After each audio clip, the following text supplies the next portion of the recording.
그럴싸하게 감춰져 있던 그 더러운 악기들이 막 떼제비로 올라오는 거예요. 군대 귀신이. 예. 이것이 이역의 마병대라는 거예요.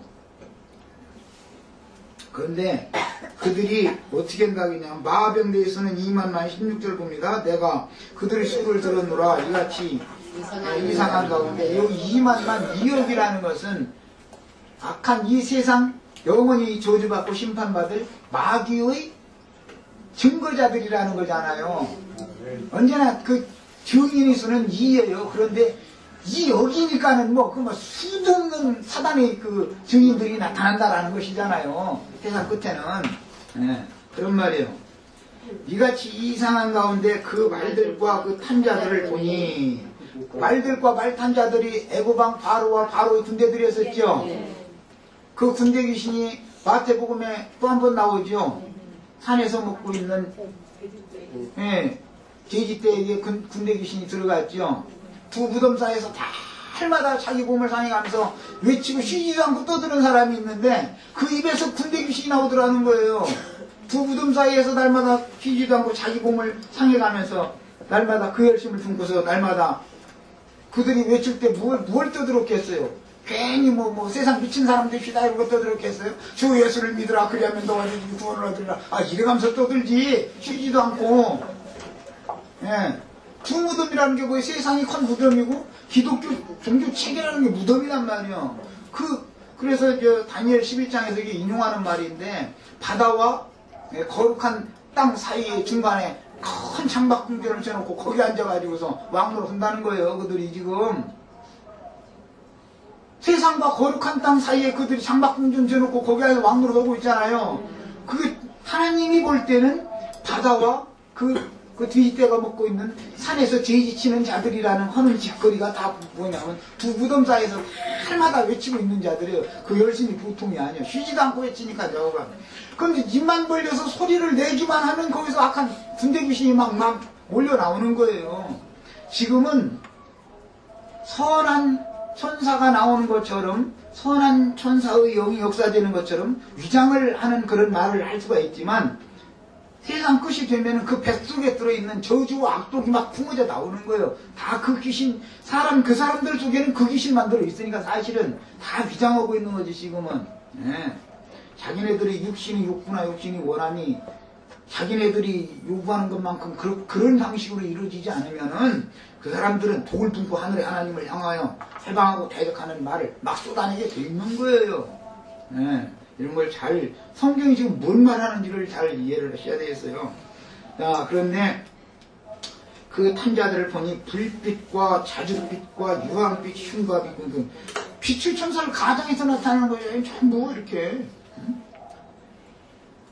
그런 흉과비라는 것은 그 거짓빛으로 막 그 심장을 이렇게 보호한 강심장이라는 말이죠. 말하자면 철흉갑을 이렇게 흉갑을 심장을 전장터에 나갈 때 심장을 보호하기 위하여 이게 그 철로 이렇게 이제 보호하는 게 그걸 상징하는 건데 무엇을 흉배를 뭘로 붙이라고 그렇게 되어 있는데 에베소서에 믿음의 흉배를 붙여라.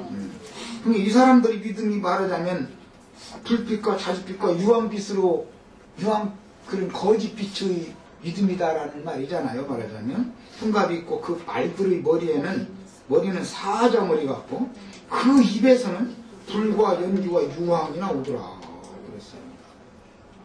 말 입에서 불과 연기와 유황, 제주도 조랑말 한번 가서 한번 구경해보세요. 불과 연기와 유황이 나오나. 이 말이라는 것은 전부 육체를 상징하는 말이에요.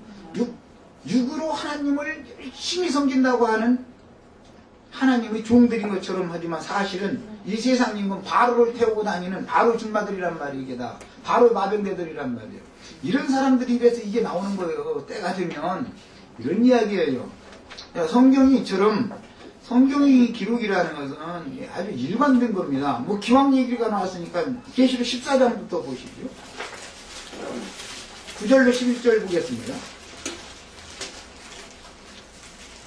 너무나 잘 아는 이야기. 또 다른 천사고 셋째가 그 뒤를 따라 큰 음성으로 가로되 만일 누구든지 짐승과 그 우상에게 경배하고 이마에나 손에 표를 받으면 이것은 사실은 짐승의 우상에게 경배를 한다라는 것은 예수님을 시험할 때 마귀가 세상 모든 영광을 보여주고 네가 나한테 절을 해라 그럼 내가 이것을 주겠다 이런 유혹을 한다라는 거예요. 이게 그게 13장 얘기잖아요. 짐승 표밖에 한다라는 게 그 얘기잖아요 지금. 오늘날 그러면 가서 축복 받는다, 육간의 복 받는다 이런 말하는 게 뭐예요? 지금 마귀표 받으라, 짐승표 받으라 하고 지금 계속 지금 인치고 있는 중이지요. 이 사상이 세뇌되면은 불못 속에서 스스로 힘으로 못 나온다 이 말이에요. 이거는 하나님께서 은혜를 입혀주시지 않으면 무덤문을 힘센 천사가 와서 열어줘야 되는 것이지, 무덤문 속에 갇혀있는 자가, 무덤 속에 갇혀있는 자가 스스로 그 무덤문을 열고 나올 수는 없는 거예요. 이게 무슨 뜻이에요? 사람이 완악하게 굳어진 심령의 그 마음의 그 육의 생각이라고 하는 것은 스스로는 하나님의 은혜의 천사가 와서 그걸 열어주셔야 내가 어둠 가운데 잡혀 있었구나 하고서 그걸 문이 열려가지고 나올 수가 있는 것이고, 뭐 하늘도 하나님이 열어주셔야 들어갈 수 있는 거예요. 이게 은혜의 시대에만 이게 가능하단 말이에요. 하나님께서 이 세상에 구원 얻을 자가 이제 더 이상 없고 복음을 들을 만한 자가 없을 때는 하늘을 딱 닫아버리고 은혜의 신을 보내주시지 않으면 모든 사람들이 광팍해지고 완악해져가지고 절대로 무덤에서 못 나면 스스로 힘으로는 절대 나오지도 못하고 하늘의 하나님께로 들어갈 수가 없다 이런 말이에요. 그러면 결국 이 은혜의 시대에 이런 하나님의 종들을 통해서 증거되는 말씀을 통해서 지금 지옥불에서 나와가지고 천국문을 열어주는 사자들과 함께 주 안으로 들어가야 된다 이 말이에요. 지금 구원의 때는 이 기회밖에 없다. 지금 이걸 계속 성경이 증거하는 겁니다. 나머지는 전부 이미 불 속에 있는 거예요. 자, 이까 말했는데 이마에나 손에 표를 바르면 그도 하나님의 진노의 포도주를 마시리니 그랬는데, 여기가 섞인 것이 없는 포도주와 진노의 포도주라는 건 음료의 잔에, 큰 음료의 잔에 들어있는 섞인 포도주지요. 이 포도주가 마태복음 24장 마무리 부분에 나오는 술 친구들로 더불어 먹고 마시게 되면 주님이 더디오리라 하여 그 술 마시는 거예요. 이 술 마시면 술 취해가지고 해롱해롱 정신이 하나도 없는 거예요. 정신이 더 맑아져야 하늘문이 열려가지고 하늘로 올라갈 텐데 정신이 자꾸 혼미해지니까 어떻게 되겠어요? 자꾸 깊이 잠들게 하는 신이 임할 수밖에 없는 것이지요. 깊이 잠이 든다는 건 뭐예요? 죽음 속으로 자꾸 깊이 들어간다 그 말이잖아요. 지금 성경의 개념이 이렇다는 거예요. 야, 그래서 거룩한 천사들 앞과 어린 양 앞에서, 이것은 예수님이 인용하실 때 너희가 말로 인자를 시인하면 내가 거룩한 천사들과 하나님 앞에서 나도 너를 시인한다 할 때 거기서 인용을 하는 말이 지금 어린 양 앞에서 불과 유황으로 고난을 받는다 그랬어요. 우리 형제 자매님들은 거룩한 천사들이 다 되시기를 바라요. 거룩한 천사들 하니까 지금 무슨 아담 세계의 창조 이전에 있는 그런 천사들을 말하는 게 아니에요.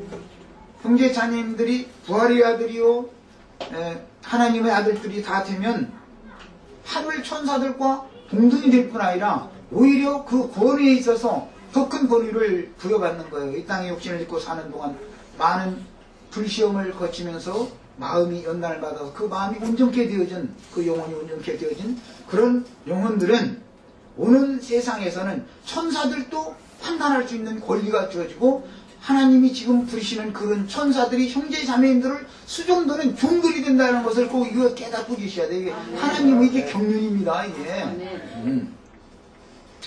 그래서 불과 유황으로 고난을 받으리니 그 고난의 연기가 세세토록 올라가리로다. 그런 걸 보니까 짐승표 받은 사람들이 세세토록 고난받는 것이고, 그 연기가 지금 세세토록 올라간다, 고난의 연기가 세세토록 올라간다는 것은 계속